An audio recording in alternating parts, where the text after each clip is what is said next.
MTB jumps at Woodbury Common.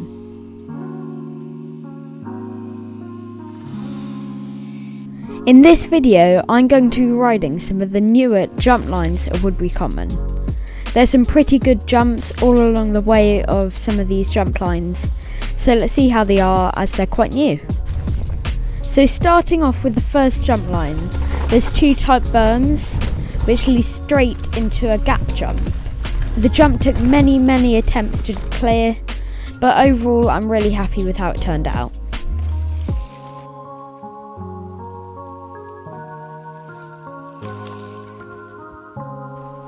So although here I very nearly cleared it, I still wanted to finally conquer the jump.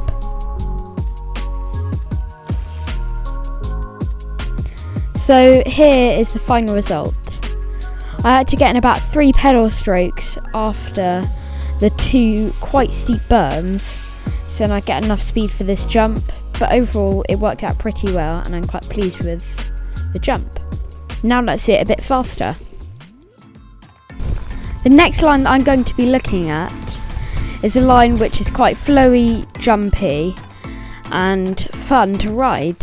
So although the jumps along here, as you can see, aren't that big, they're quite fun to ride and I find it really fun and exciting riding this line. So the really good thing about this area is whatever type of rider you are, there's always something you can progress on. So whether it's like jumping a jump even higher or getting a bit more speed around it, there's something for just like beginners, like a small drop, which is really useful if you want to progress.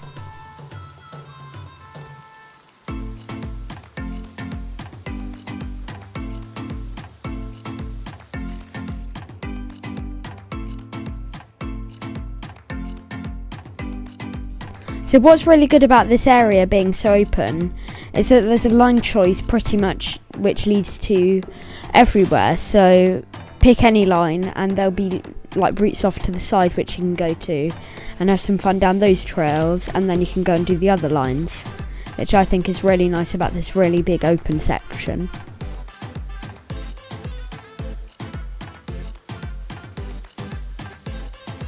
Thank you for watching this video. Hope you enjoyed it and found it entertaining, or at least found it like useful for where you want to ride. Make sure to like and subscribe, and I'll see you in my next video.